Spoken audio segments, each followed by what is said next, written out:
এবার যে খবরের দিকে নজর রাখবো, পুরসভার স্বাস্থ্য কেন্দ্রের পাশে পড়ে মহিলার মৃতদেহ, পাশে বসে কাঁদছে মৃতার মেয়ে। রাস্তা গাড়ির জন্য ঘুরে বেড়াচ্ছেন মৃতার স্বামী। এমনই এক অমানবিক চিত্র ধরা পড়ল নদিয়া কৃষ্ণনগর শহরে।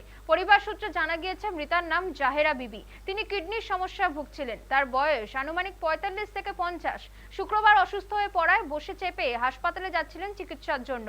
তবে বাসের মধ্যে মহিলার শারীরিক অবস্থার অবনতি হওয়ায় কৃষ্ণনগর বাস স্ট্যান্ডের সন্নিকটে তাদেরকে নামিয়ে দেওয়া হয়। এরপরই বাস স্ট্যান্ডে মারা যান তিনি। তবে এই ঘটনার পরই বাস স্ট্যান্ডের পাশে অবস্থিত পুরসভার স্বাস্থ্য কেন্দ্রের ভূমিকা নিয়ে উঠছে একাধিক প্রশ্ন। অসুস্থ মহিলার শারীরিক অবস্থার অবনতি হওয়ার খবর পাওয়ার পরও কেন কোনো রকম সহযোগিতা করা হয়নি তা নিয়েও অভিযোগ করছেন অনেকে।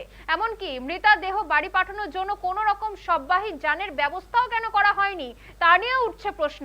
আর এই বিষয়ে কৃষ্ণনগর পুরসভার কাছে জানতে চাওয়া হলে তাদের পক্ষ থেকে কোনো রকম প্রতিক্রিয়া দেওয়া হয়নি বলে খবর।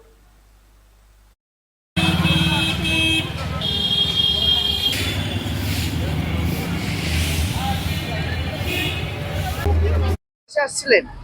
বাসের নাম জানি নাম জানি কোথা থেকে কটার সময় উঠেছিলেন? এই 9টায় কোথা থেকে উঠেছিলেন? তরণীপুর বাস স্ট্যান্ডে। তরুণীপুর বাস স্ট্যান্ড থেকে 9টার সময় উঠেছিলেন? আচ্ছা, আপনি কোথায় ছিলেন? বাস স্ট্যান্ডে? আমি বাস স্ট্যান্ডে নামলাম। কৃষ্ণনগর বাস স্ট্যান্ডে? Krishna bus stand. আচ্ছা, কোথাকার বাস ছিল ওটা? ওটা কৃষ্ণনগর পাটকে বাড়ি মনে হয়। কৃষ্ণনগর পাটকে বাড়ি। আচ্ছা, কোথায় নিয়ে যাচ্ছিলেন? কৃষ্ণ পালপাড় দিলীপ চৌধুরী নার্সিং হোম।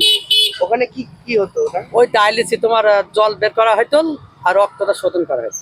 মানে কি কি শরীর খারাপ কি ছিল? কিডনির সমস্যা। কিডনির সমস্যা কতদিন ধরে ভুগছে? তাও 1.5 বছর 2 বছর থেকে চালাইছে ডায়ালিসিস। আমি যেখানে নতুন এসেছি কয়েকদিন ধরে, এখানে অ্যাম্বুলেন্স পরিষেবা আছে না সেটা আমি জানি না। আমি ঠিক একেবারে এখনো কিছু বলতে পারছি না। আমি এর বক্তব্য হচ্ছে আমনির মুখে শুনলাম, আমি এই জিনিসটা জানা নেই। হ্যাঁ, কোন বাসে তাও আমার জানা নেই, তবে আমি খোঁজ করে নিচ্ছি, দেখছি আমি, হ্যাঁ, যাতে ভবিষ্যতে না হয় সেটা আমি দেখছি। যদি কোনো ভবিষ্যতে হয় সঙ্গে সঙ্গে স্টাফদের বলবো আর এরম দ্বারা দুর্ঘটনা ঘটলে হাসপাতালে নিয়ে যাওয়ার ব্যবস্থা করার জন্য। হ্যাঁ।